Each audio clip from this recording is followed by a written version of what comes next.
नारायण जयंती के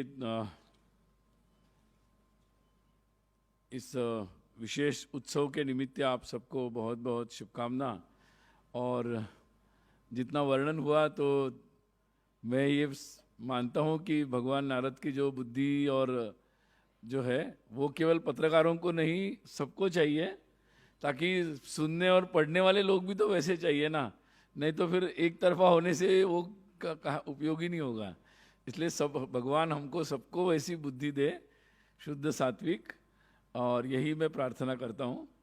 और आज हमारे बीच में उपस्थित देश के वरिष्ठ पत्रकार हर्षवर्धन जी हमारे मित्र भी है, और विश्व संवाद केंद्र के सभी पदाधिकारी, और विशेषकर आज यहाँ जिनको सम्मानित किया गया, श्री राजेश जी किंजल, और डिजिटल से चिंतन भाई, फिर हर्षिल जी, और विवेक जी कहाँ गए? हाँ, अच्छा, हाँ वही यहाँ थे, और अनिल जी। तो आप सबको बहुत बहुत बधाई। और कई तो अनिल जी तो बहुत वरिष्ठ हैं, तो सबको बहुत सारी शुभकामनाएं कि आप अपना कार्य और तेज़ी से और अच्छे से करते रहे, और इसे एक सामाजिक कार्य समझकर लगातार आगे करते रहे, और इसी के लिए आपको ईश्वर शक्ति भी प्रदान करें। बहुत सारे पत्रकार जगत के भी लोग यहाँ उपस्थित हैं, तो उन सबको भी बहुत सारी शुभकामनाएं।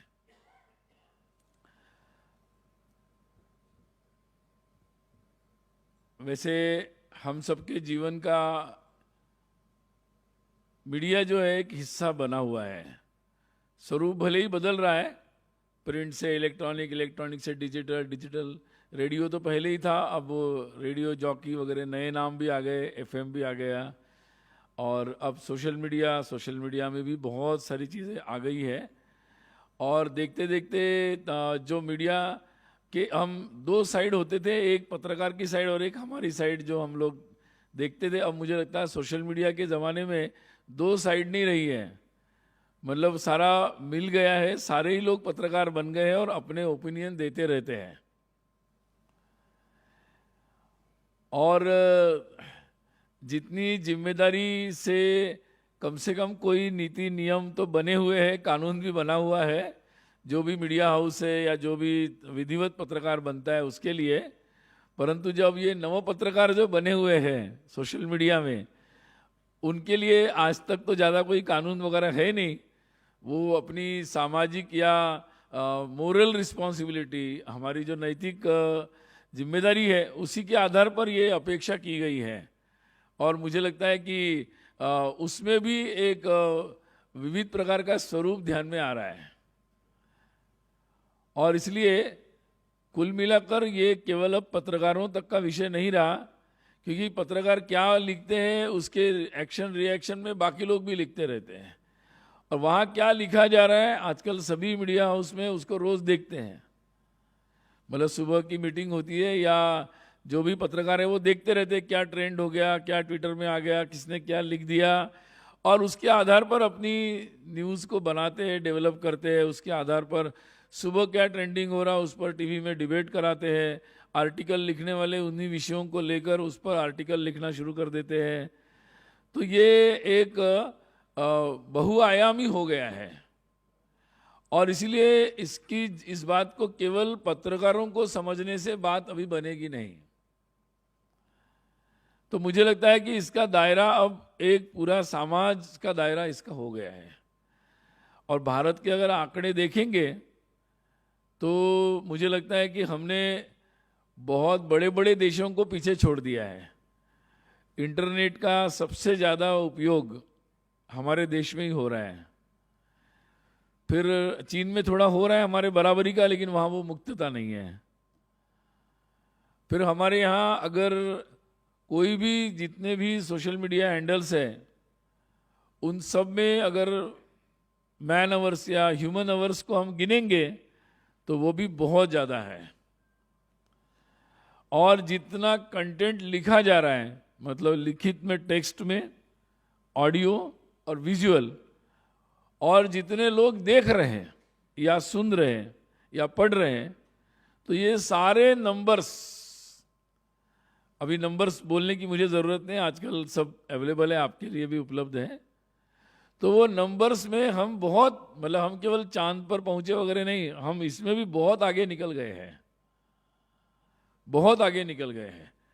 और मतलब कई लोगों के जीवन में तो ऐसा हुआ है कि मतलब सुबह उठते ही पहला ध्यान उनका जाता है कि क्या आया है, किसने क्या भेजा है। और व्हाट्सअप में आजकल व्हाट्सअप या जो भी और भी नए नए अभी तंत्र आए हैं, तो इन अभी ये सोशल मीडिया तक तो हो गया, अब मैं इसको प्राइवेट मीडिया कहता हूँ।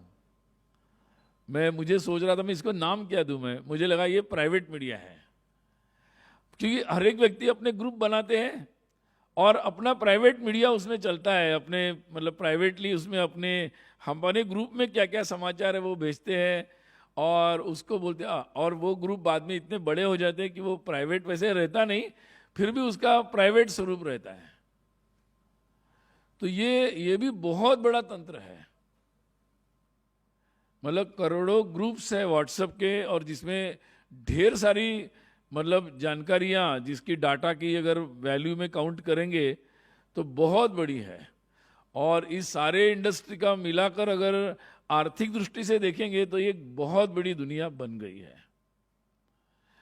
और जर्नलिज्म केवल न्यूज़ तक सीमित नहीं रहा, अब उसका भी विस्तार हो चुका है, बहुत सारी क्रिएटिविटी उसमें लगातार आती जा रही है। और न्यूज़ जो है, हर जगह से न्यूज़ लेना और हर जगह के लिए, केवल पॉलिटिकल न्यूज़ तक वो सीमित नहीं है। तो एक बहुत बड़ा तंत्र देश का बना है, और जो हमारे सोच को बनाता है, और हमारे सोच को बनाते बनाते केवल उसमें भी प्रामाणिकता से वो सोच नहीं बनाई जा रही है, उसमें भी बहुत बड़े बड़े प्लेयर्स आ चुके हैं, बड़ा बड़ा तंत्र आ चुका है जो हमारी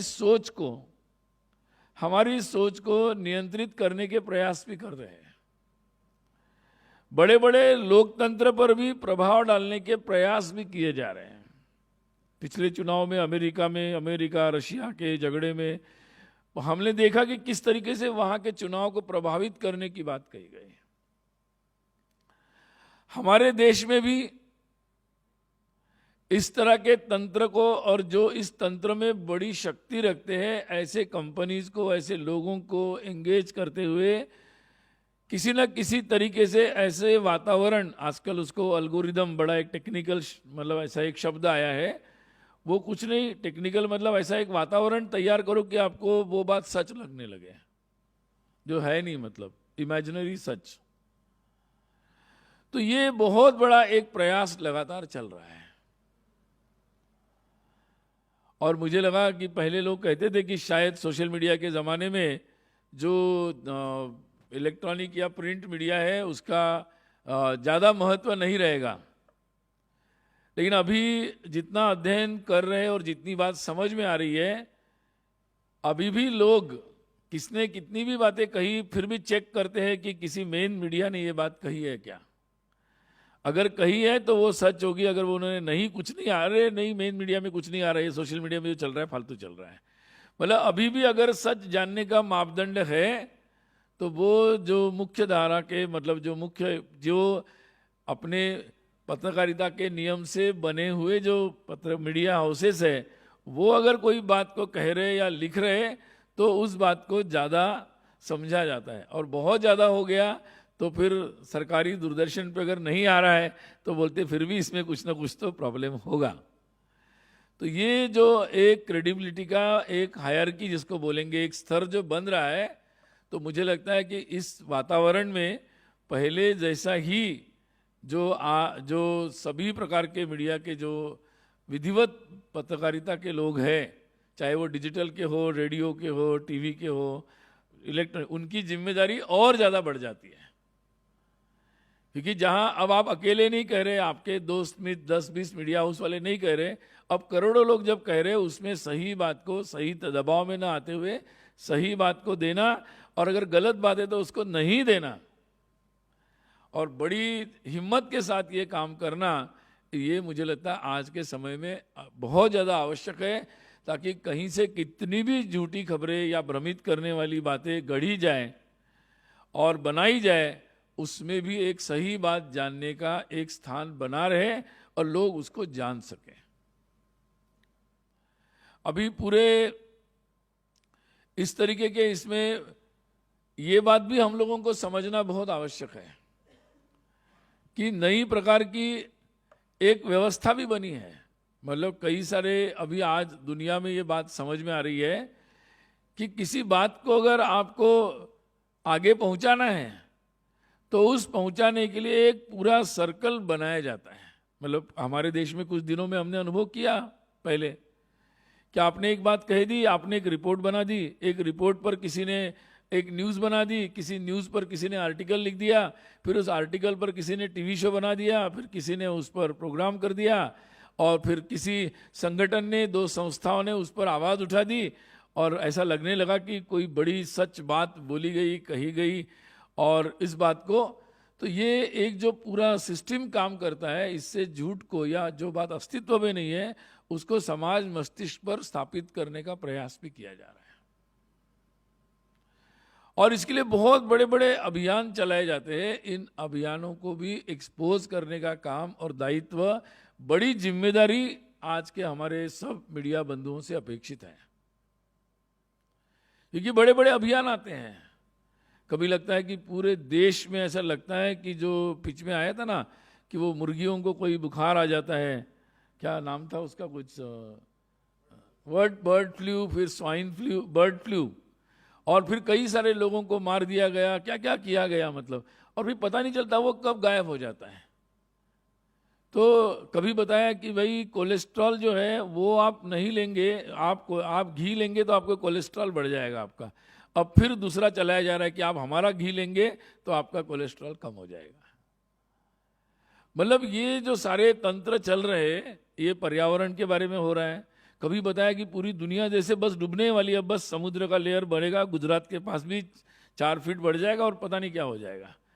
मतलब ये बातों को जो एग्जैगरेट करके बताने के, और उसके आधार पर बहुत सारी दुनिया में ऐसी बातें चलती रहती है। जब भारत को आगे बढ़ना है तो जिम्मेदारी के साथ सच को समझना, सत्य के लिए प्रयास करना, सत्य के लिए निरंतर प्रयास करना, किसी भी हद तक जाना और उन बातों को, उस सच्चाई को लोगों के सामने लाना, मुझे लगता है ये एक सामाजिक कर्तव्य भी है। और इसलिए इस बात को, मतलब जितने भी हमारे आज लोग हैं उन्होंने उस जिम्मेदारी से उसको काम किया है, मुझे लगता है इसके लिए वो अभिनंदनीय कार्य है। आज ऐसे जीवन के हर क्षेत्र में, इसलिए ऐसे समय में जो आज उल्लेख हो रहा था कि भगवान देवर्षि श्री नारद जी का, तो ये आज के समय में उस नैतिकता की बहुत ज़्यादा आवश्यकता है।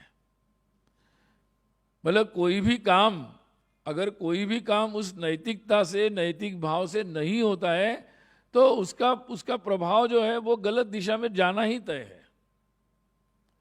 और इसलिए एक ज़माने में ये भी बात चली कि भाई अगर आपको मॉडर्न होना है तो आपको आप ये वैल्यूज़ वगैरह जो है, आपको आगे बढ़ना है, आपको प्रगति करनी है, अपने जीवन में सफल होना है, तो ये पुराने जो संस्कार के वैल्यूज़ वगैरह होते हैं, और ये नहीं करना, उसको ये नहीं करना, ये सब छोड़ना पड़ेगा, तभी आप आगे जा सकते हैं।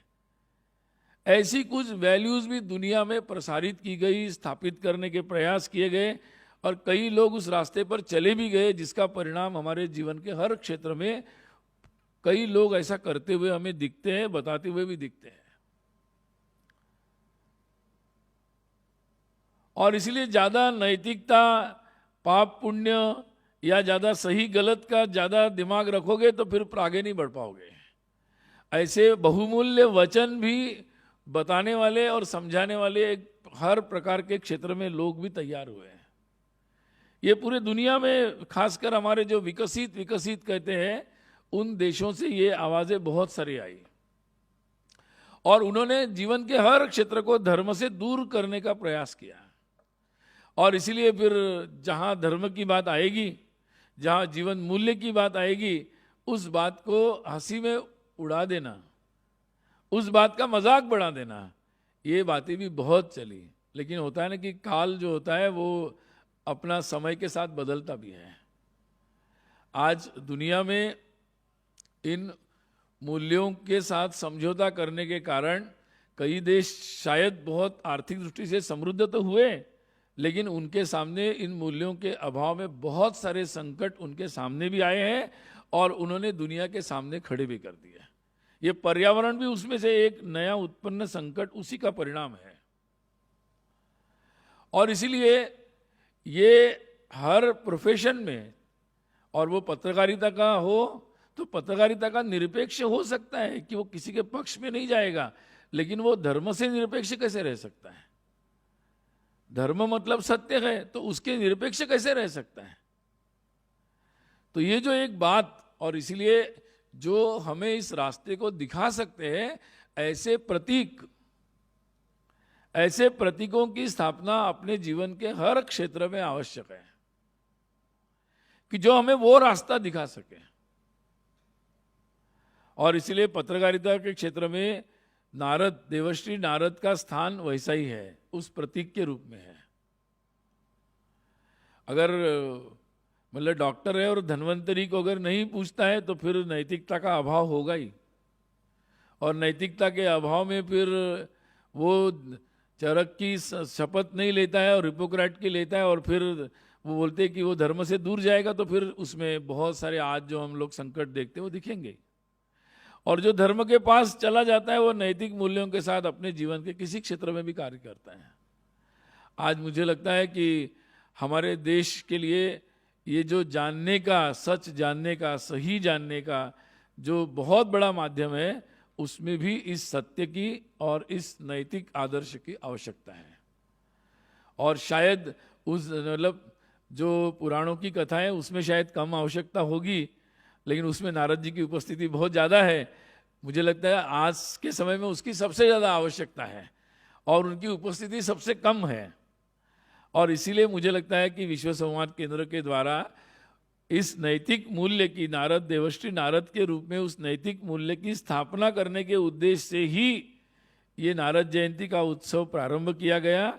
और उसके मूल्य के साथ समस्त समाज में और विशेषकर पत्रकारिता के क्षेत्र में, जर्नलिज्म के क्षेत्र में उन मूल्यों की स्थापना के उद्देश्य से ये कार्य प्रारंभ किया गया है,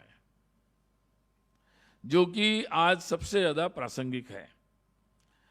और इसीलिए कहते हैं कि आपको आपकी स्मृतियां सही होनी चाहिए, क्योंकि जब आपको दबाव आता है तो आपको याद क्या आएगा? जब आदमी संकट में पड़ता है, विपरीत परिस्थिति में पड़ता है, दबाव में आ जाता है, तो उसको मतलब सर घूमने लगता है और पुरानी पुरानी बातें याद आती है। मतलब उसकी दुविधा का उत्तर वो खोजने लगता है, तो भविष्य का तो कुछ दिखता नहीं है, वो भूतकाल में अपने भविष्य को खोजता है। तो भविष्य के अपने अनुभवों को वो खंगालना शुरू करता है कि क्या किया जाए। अगर भूतकाल में उसके पास वही स्मृतियां होगी, वही कथाएं उन्होंने सुनी होगी कि किसने कैसे चोरी की और कैसा वो बड़ा बन गया, किसने क्या किया, कैसी न्यूज़ लगाई और कैसा किसका चहेता बन गया, किसने क्या किया और कैसे बन गया, अगर उसने यही उसकी स्मृतियां होगी तो रास्ता वही लेगा। और जिसके पास वो स्मृतियां होगी कि ऐसे ऐसे पत्रकार अपने जीवन में जिन्होंने पूरी नैतिकता के साथ अपने जीवन को बिताया, किसी के आगे झुके नहीं, सत्य के साथ कभी समझौता नहीं किया, ऐसे लोगों के आदर्श की कहानियाँ, ऐसे जीवन की कहानियाँ उसके स्मृतियों में होगी, तो मुझे लगता है कि फिर वो अपना भविष्य का रास्ता उन स्मृतियों से ढूंढेगा। और इसलिए ये बातें अपने, कई लोग कहते हैं कि 21वीं सेंचुरी आ गई, पुरानी अच्छे अनुभव, अच्छी बातें, इनका क्या मतलब है? जो सीधे सीधे काम की बातें वो बोलो, ये क्यों बोलते हो, ये क्या काम इसका? ये बात बहुत महत्व की है। इसलिए आजकल कुछ पत्रकारों ने किया है कि रोज कुछ अच्छी नैतिक अच्छी खबर सुनाते हैं। कुछ मीडिया उसने फ्रंट पेज पे शुरू किया है कि एक कोने में वो अपने एक समाचार देते हैं। अच्छा है, देते हैं, अच्छी बात है, लेकिन मुझे लगता है कि पॉजिटिव समाचार भी बड़े अक्षर में दिया जा सकता है। लेकिन मुझे एक बात के लिए मैं मतलब अभी भी मीडिया को अच्छा मानता हूँ, क्योंकि वो बोलते हैं ना कि फ्रंट पेज पे कभी भी ज़्यादातर अगर ख़राब न्यूज़ आ गई, बैड न्यूज़ है तो वो देते हैं, या टीवी पे ब्रेकिंग न्यूज़ में बैड न्यूज़ देते हैं, ख़राब हो गया कुछ। तो सनसनी बना के भले ही देते होंगे, देते हैं। तो मुझे लगता है कि अभी भी तो मैं जब ये देखता हूँ तो मुझे सुकून होता है कि देश मतलब ठीक चल रहा है। तो मुझे कई लोग पूछते हैं ऐसे कैसे बोल रहे हैं आप? मैं कहा ऐसा है, अगर कोई जो कॉमन हो जाता है वो तो न्यूज़ नहीं बन सकती ना। इसका मतलब अभी भी खराब चीज़ इतनी कॉमन नहीं है और इसीलिए उसमें सनसनी है और इसीलिए वो न्यूज़ बन रही है। इसका मतलब देश अभी भी ज़्यादातर बातें अच्छी हो रही है देश में, तो मुझे थोड़ा सुकून मिलता है। जिस दिन ज़्यादा ही खराब हो जाएगा सारा और कोई अच्छा किसी ने कर दिया और वो फ्रंट पेज पे बन रही है कि नहीं आज एक आदमी ने सच बोला, फ्रंट पेज न्यूज़ है, तो इसका मतलब तो मुझे बहुत दुख होगा कि भाई इसका मतलब तो सारे झूठ बोल रहे हैं। तो मैं थोड़ा सा उस बात को इस तरीके से समझता हूँ और मुझे लगता है कि अभी भी खराब न्यूज़ को ही आप मतलब सनसनी न्यूज़ रहने दीजिए। अच्छी न्यूज़ जिस दिन सनसनी बन जाएगी इसका मतलब देश बहुत ही नीचे चला गया, समाज का बहुत ही ज़्यादा नीचे चला गया, क्योंकि वही कॉमन हो गया है। तो शायद मेरा दृष्टिकोण आप सहमत नहीं होंगे, लेकिन मेरा सोचने का तरीका मुझे लगा आपसे शेयर करना चाहिए। तो मैं जो कह रहा था कि आज उस बात के लिए एक देखिए पत्रकारिता के इतिहास में संघर्ष भी है। हमारे पत्रकारिता का जो इतिहास है, देश के स्वाधीनता के आंदोलन में पत्रकारिता के जीवन में हमने देखा कि जितने भी हमारे स्वाधीनता के नेता थे, आप स्वतंत्र वीर सावरकर लीजिए, महात्मा गांधी लीजिए, आप नेताजी लीजिए, आप नाम लीजिए, लोकमान्य तिलक ले लीजिए, इवन संघ के संस्थापक डॉक्टर हेडगेवार जी, उन्होंने भी पेपर चलाया था। मतलब उन दिनों जब कोई सुविधाएं नहीं थी, बिल्कुल मतलब आज की सारी फटाफट व्हाट्सएप पे भेज दिया, डिजिटल में देख लिया, बिल्कुल वैसा कुछ नहीं था, आप जानते हैं सब। उस जमाने में इतने बड़े स्वाधीनता आंदोलन के लिए इन सब लोगों ने पत्रकारिता के रूप में, वो सब पत्रकारी थे, नैतिकता से उन्होंने देश की आवाज़ उठाई, देश के समाज की आवाज़ उठाई। और वो शायद कॉपी इतनी लाखों में नहीं बनती होंगी या उनके व्यूअर्स करोड़ों में नहीं होंगे, लेकिन उसकी आवाज़ में इतना दम था कि एक आदमी पेपर पढ़ता था, समाचार वो हजारों लोगों तक वो समाचार पहुंचाता था।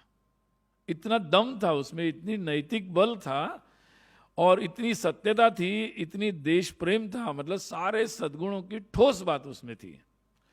और उस कारण से जो पेपर शायद लोकमान्य तिलक जी का केसरी छपता होगा 2000-5000 उस समय की क्षमता के अनुसार, लेकिन उसकी आवाज़ पूरे देश में गूंजती थी कि स्वाधीनता मेरा जन्मसिद्ध अधिकार है। तो ये जो ताकत अपने स्वाधीनता आंदोलन में पत्रकारिता ने दिखाई, हम लोग देख सकते हैं अपने देश में जब कटोकटी आपातकाल लगा तो सारे मीडिया पर भी बहुत सारे बंधन आए थे। तो कुछ पत्रकार ऐसे भी थे कि जिन्होंने पूरी तरह सरेंडर कर दिया। ब्रिटिश ज़माने में भी थे कुछ पेपर जिन्होंने बस वो वही उन्हीं की बात बोलते थे, साहब की बात। ये पुरानी प्रवृत्ति है, उस समय भी थी, जो अंग्रेज़ों के ज़माने में कुछ पेपर थे, देसी थे, लेकिन वो साहब की बात बोलते थे। और बाद में अभी कटोकटी के समय, आपातकाल के समय बहुत सारे लोगों को ये संकट आया, लेकिन उसमें भी पत्रकारों ने अपनी नैतिकता का दिखाया मूल्य। इवन गोयनका जी, इंडियन एक्सप्रेस, बहुत सारे ऐसे लोग थे जिन्होंने ऐसी पत्रकारिता दिखाई और स्पष्ट रूप से आईना दिखाया कि सरकार कितना गलत कर रही है। अब उनके ऊपर कितना कितना मतलब दबाव था, परंतु उन्होंने आवाज़ उठाई और जिसके कारण हमारे आसपास के देशों में जब ऐसे आपातकाल लगे तो पता नहीं कि वो 25-25 साल रह गए। हमारे देश में समाज खड़ा हुआ, सब लोग खड़े हुए, उसके कारण 19 महीने से ज़्यादा वो बात चल नहीं पाई और हम फिर से लोकतंत्र में आ गए। तो मुझे लगता है कि राम जन्मभूमि का आंदोलन, बहुत सारे लोग थे कि जो मीडिया में बहुत गलत बातें प्रस्तावित कर रहे थे। कुछ लोगों ने लिखा कि नेशनल शेम टाइटल था, जिस दिन अयोध्या में ढांचा गिर गया, नेशनल शेम लिखा।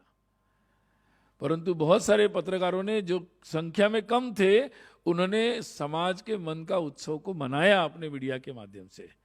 और मुझे लगता है कि वो अपनी इस बात पर अड़े रहे।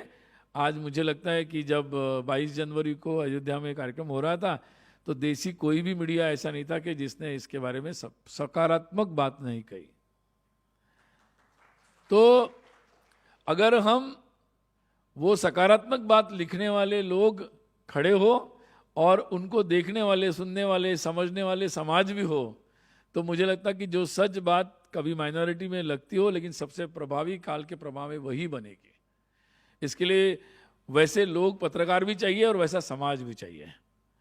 और मुझे लगता है कि ये बात आज के समय में भी बहुत महत्वपूर्ण है। जब हमारा देश आगे बढ़ रहा है, बहुत सारी बातें सकारात्मक रूप से आ रही है, और लेकिन ये बात भी हो रही है कि अभी आजकल चुनाव वगैरह चल रहा है, तो बहुत सारे लोग कुछ भी बोलते हैं, कुछ भी टेक्नोलॉजी का उपयोग करके झूठे मूठे वीडियोस भी चलाते हैं और कई बातें उल्टी सीधी बोलते हैं। अब ये बात कई पत्रकार हमें बोलते हैं कि अब क्या करें, उन्होंने बोला है, उन्होंने कहा है, तो हमें दिखाना पड़ेगा, हमें छापना पड़ेगा। भैया कोई कुछ भी बोलेगा तो आप लोगों का भी कोई नैतिक मूल्य होगा ना कि कौन सी बात को कितना महत्व देना है और किस बात को, बिना झूठ बात को बिना आप तय किए आप कैसे छाप सकते, कैसे दिखा सकते हैं।